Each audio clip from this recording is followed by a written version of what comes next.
Olá, começa agora o CNT Multinotícias, que tem o compromisso de apresentar conteúdos que vão além do que acontece no dia a dia.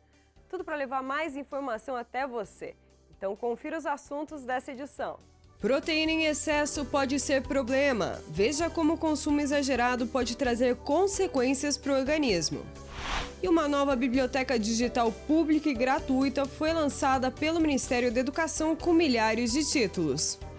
O IBGE divulgou um retrato dos lares brasileiros entre 2016 e 2025.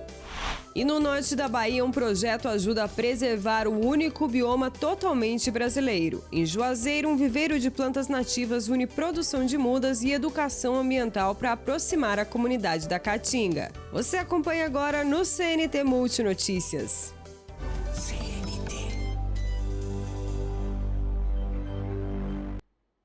A gente começa falando de saúde e de um nutriente que tem sido bastante consumido. Nós estamos falando da proteína. A ideia de que quanto mais melhor tem levado muita gente a exagerar.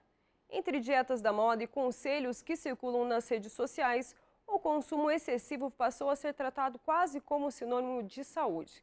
Então vamos conferir por que esse desequilíbrio pode trazer consequências para o organismo e porque o problema não está só no excesso, mas também no que deixa de ser consumido. Nos últimos anos, a proteína ganhou status de solução rápida para quase tudo. Emagrecer, ganhar massa muscular, ter mais disposição. Nas redes sociais e nas academias, o nutriente passou a ocupar um espaço desproporcional no discurso sobre alimentação. O problema é quando essa lógica do excesso faz muita gente consumir proteína acima da necessidade, sem um acompanhamento individual e sem considerar o restante da dieta. Academia é um mundo, rede social é outro. Na academia você tem uma comunicação tanto focada em redes sociais, mas trazendo desinformações. Então, sempre teve um alto consumo proteico e isso favorece várias consequências para o corpo. Isso, quando vem essa informação do alto consumo, geralmente é por pessoas que não são da área da saúde. Uhum. Aí o que a gente pensa? Acometimento hepático, porque quando a gente pensa em fígado, está pensando em um órgão grande que faz metabolização de tudo. Então nós temos esse primeiro acometimento, fora a função renal. Esse excesso não aparece só no prato. Ele também está no uso indiscriminado de suplementos, muitas vezes incorporados à rotina como se fossem inofensivos. E aí a conta pesa em dobro. De um lado, aumenta a sobrecarga sobre o organismo e do outro, cresce a falsa impressão de que suplementar é sempre necessário, mesmo quando a alimentação já entrega o que o corpo precisa. Hoje, o que nós mais encontramos assim é esse uso indiscriminado de suplementação, porque nós temos a proteína de origem advinda ali dos legumes, das fontes proteicas, mas também a pessoa vai lá e sobrecarrega com a suplementação. E geralmente não é 30 gramas de whey que é consumido, geralmente é 100 gramas por dia. Isso vai sobrecarregar tudo. Mas o desequilíbrio também pode aparecer na redução de outros nutrientes, principalmente dos carboidratos, que muitas vezes passam a ser vistos como vilões.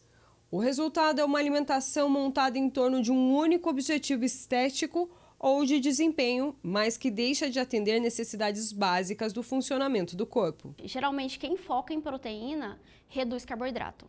E hoje, para a gente manter uma função normal, igual a gente pensar em cérebro, em concentração, em parte cognitiva, só o cérebro demanda 400 gramas de carboidrato. Então, quando a gente tem uma restrição muito grande de carboidrato e foca em proteína, a proteína ela não é armazenada, ela é excretada. Então, a gente não vai ter esse suprimento armazenado para quando tiver um baixo consumo, a gente conseguir ter essa energia disponível. Então, isso é uma consequência muito grande. Isso significa que o organismo deixa de receber variedade. E o risco não se limita a quem busca hipertrofia.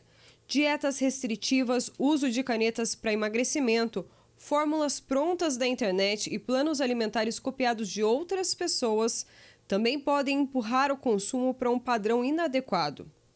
A necessidade de proteína existe, mas ela varia de acordo com peso, rotina, condição clínica e objetivo de cada pessoa. Eu, como nutricionista, eu sempre oriento que procure um profissional habilitado, que saiba fazer indicação, que hoje o nosso corpo funciona em equilíbrio. Nós temos que estar em equilíbrio, seja em macronutrientes, como carboidrato, proteínas, gorduras, mas também a gente tem que pensar nos micronutrientes. Então, precisa de um profissional que seja habilitado, que domine esse contexto e saiba fazer uma forma que você vai consumir tudo que o corpo precisa. Porque não adianta a gente focar em proteína da forma que está indiscriminada nas redes sociais. Nosso corpo não funciona só com proteína. A proteína é parte importante da alimentação, mas não funciona sozinha e nem em excesso, né? Quando o consumo passa da necessidade e ocupa o lugar de outros nutrientes, o corpo perde equilíbrio e pode começar a dar sinais de sobrecarga. Por isso, mais do que seguir modismos, o cuidado com a alimentação passa por orientação e por uma ideia simples que continua válida: saúde não combina com exagero. E no próximo bloco a gente fala sobre ciência e inovação energética. Uma pesquisa desenvolvida em laboratório ajuda a entender melhor a composição do petróleo e mostra como esse conhecimento pode se desdobrar em alternativas para a preservação do meio ambiente. É logo mais.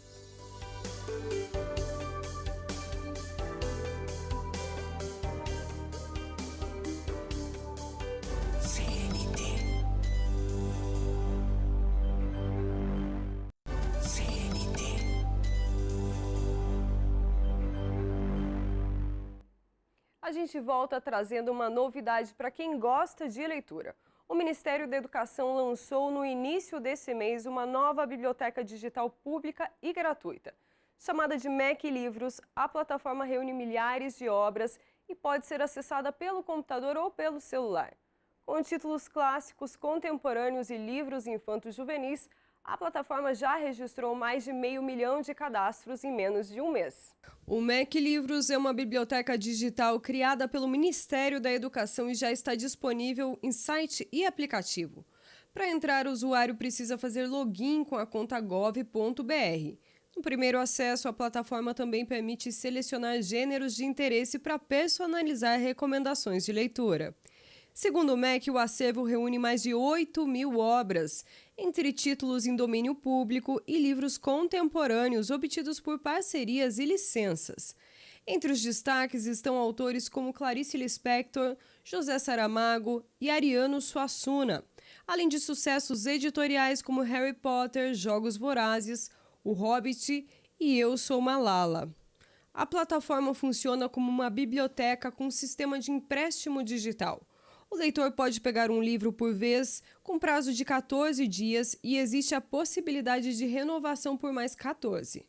A leitura pode ser feita no navegador ou no aplicativo. O MEC Livros tem por objetivo o acesso à leitura como uma ferramenta pública, gratuita e nacional. A iniciativa faz parte de um conjunto de ações do Ministério voltadas para o acesso a conteúdos educacionais e culturais em formato digital. Você sabia que de uma mesma matéria-prima podem sair combustíveis, lubrificantes e insumos usados em diferentes produtos do cotidiano? Entender como isso acontece passa por pesquisa de laboratório.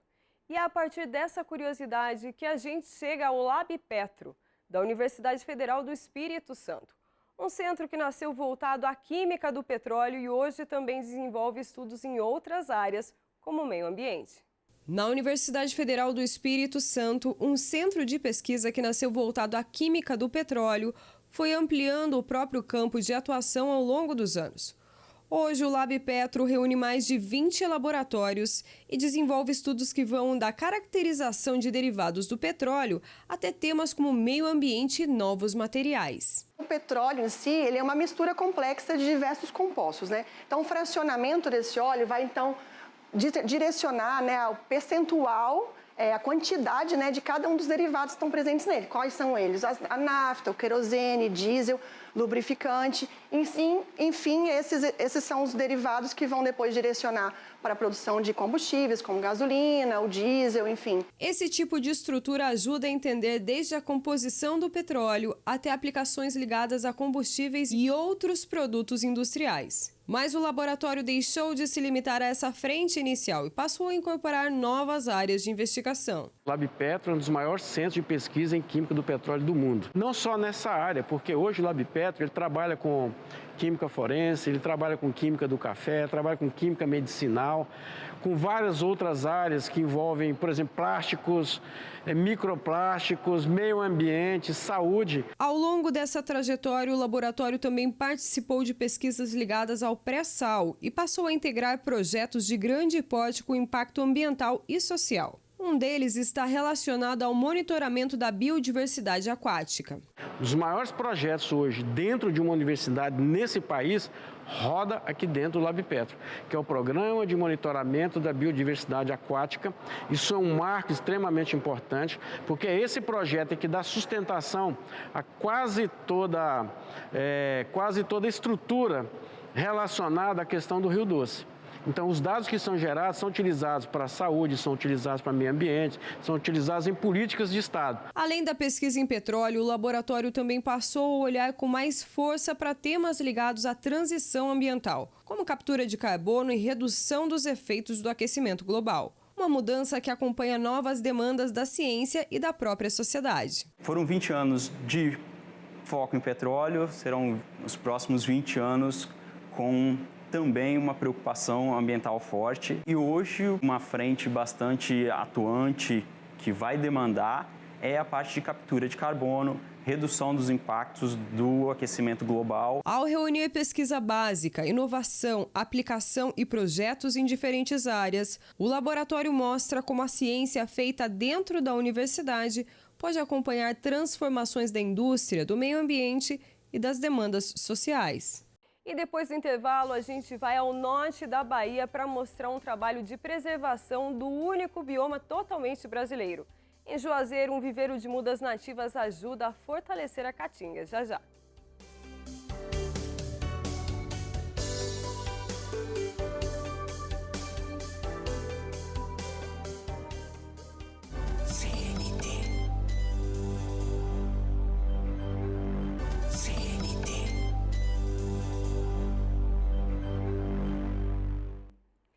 Dados da PNAD contínua divulgados pelo IBGE mostram que morar de aluguel tem se tornado uma condição cada vez mais presente no Brasil. Nos últimos anos, o número de domicílios alugados cresceu mais do que de imóveis próprios. A pesquisa também traça um retrato mais amplo dos lares brasileiros, com informações sobre tipos de moradia e infraestrutura. Em 2025, o Brasil tinha 79,3 milhões de domicílios particulares permanentes, um aumento de 18,9% em relação a 2016. Os domicílios alugados cresceram 54,1% em 10 anos no país, passando de 12,2 milhões para 18,9 milhões. Quase um quarto dos domicílios brasileiros são alugados. Por outro lado, o número de imóveis próprios reduziu o passo. Os domicílios próprios ainda em pagamento tiveram elevação de 31,2%, enquanto os já pagos subiram 7,3%. Outro ponto interessante é com relação ao aumento de domicílios que são alugados. O próprio já pago, já algum morador, diminuiu cerca de 6 pontos percentuais desde o início da série, ao passo que o percentual de apartamentos de domicílios alugados aumentou significativamente e principalmente após a pandemia de Covid nos anos de 2020 e 2021. A pesquisa PNAD contínua traz um recorte do perfil dos lares brasileiros e revela que, por tipo de unidade domiciliar, as casas correspondem a 82,7%, ou seja, 65,6 milhões do total de domicílios no país, enquanto os apartamentos totalizam 17,1%, o equivalente a 13,6 milhões. O nível de infraestrutura melhorou. O acesso à rede geral de abastecimento de água estava presente em 86,1% dos domicílios do país. Domicílios com parede em alvenaria com revestimento aumentaram 3% em um ano. A proporção de domicílios com pisos de cimento diminuiu em todas as grandes regiões. E quase a totalidade dos domicílios tem acesso à energia elétrica, 99,8%. No Brasil já temos já há alguns anos uma proximidade com a universalização do acesso à rede geral de energia elétrica.